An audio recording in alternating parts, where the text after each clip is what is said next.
Have you ever wondered what actually happened to us? When did we start playing small?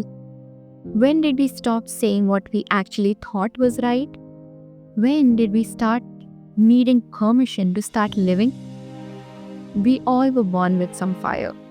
That fire that was within us.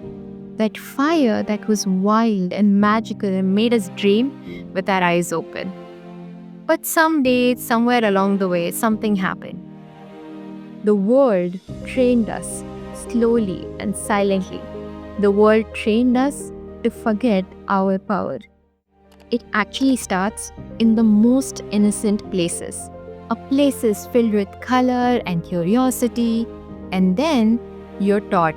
You're taught how to think. Raise your hand, color within the lines. Good job means you did a task correctly. Instead it's not appreciated that you tried. You aren't encouraged if you ask why. Instead, they ask you to memorize it. You are discouraged if you imagine your own path. Instead, you're given a path and you're asked to walk down that path. You start trading your unique sparks for the golden stars that you get on your hand. And then there you start believing that being powerful means being perfect. And being perfect means being calculative, being quiet, and being careful. Now, by the time we're teenagers, we know all the rules. Be polite, fit in, stay safe, fit in the box you were given. And if by mistake we dare to dream bigger than the box we were given, people get uncomfortable. And we shrink, fold our wings a little, and learn how to play it cool. But eventually, this is how our power fades away. Not because someone directly comes in and snatches it away. In some cases, that's true. But usually, after some point, we itself start believing that having power, having opinion, or sharing anything becomes difficult for our own survival, which actually is the opposite. And then comes the grind. Degrees, jobs, to-do list. They are very important. But with this, we also enter a world that celebrates exhaustion, that gives a badge of honor to the people who prefer getting tired and getting burnt out. And the people who are trying to slow down in life, they are apparently falling behind in this world. You wanted to love, you wanted to create deeply, live with meaning. But instead, now you and I, all of us, we have started living by metrics. We have started checking check boxes. And we wake up to the sound of notifications instead of waking up with joy. And the scariest part is, we have started calling this normal. This is a new normal. You say, I'm fine, but you feel hollow inside. You avoid asking the question, am I happy? And cover it up with the mask, I'm busy. In your quietest moments, you begin to scroll.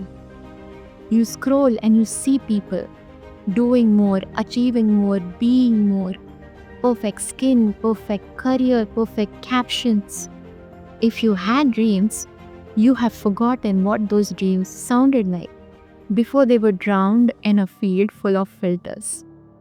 You start questioning. You start questioning whether your life is enough or not.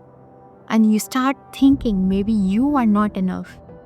And without realizing, your worth gets tied to the number of hearts on your screen. But the most dangerous training isn't given in our work or in our school, but it's actually the stories we start telling ourselves. I am too late. There's no place in this world for a person like me. I'm not special.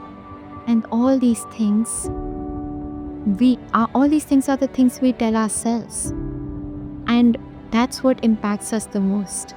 But here's a truth I want you to hear, is that we weren't born thinking all this.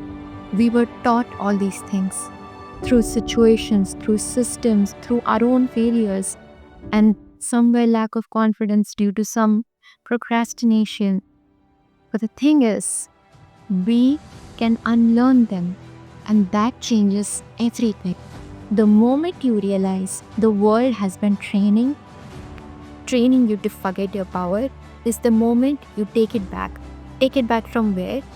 From within you. It's been buried inside you all along. Beneath all the people pleasing, beneath all the performance, beneath all the patterns that you thought were your personality, but it's not. Reclaiming your power doesn't necessarily mean becoming louder.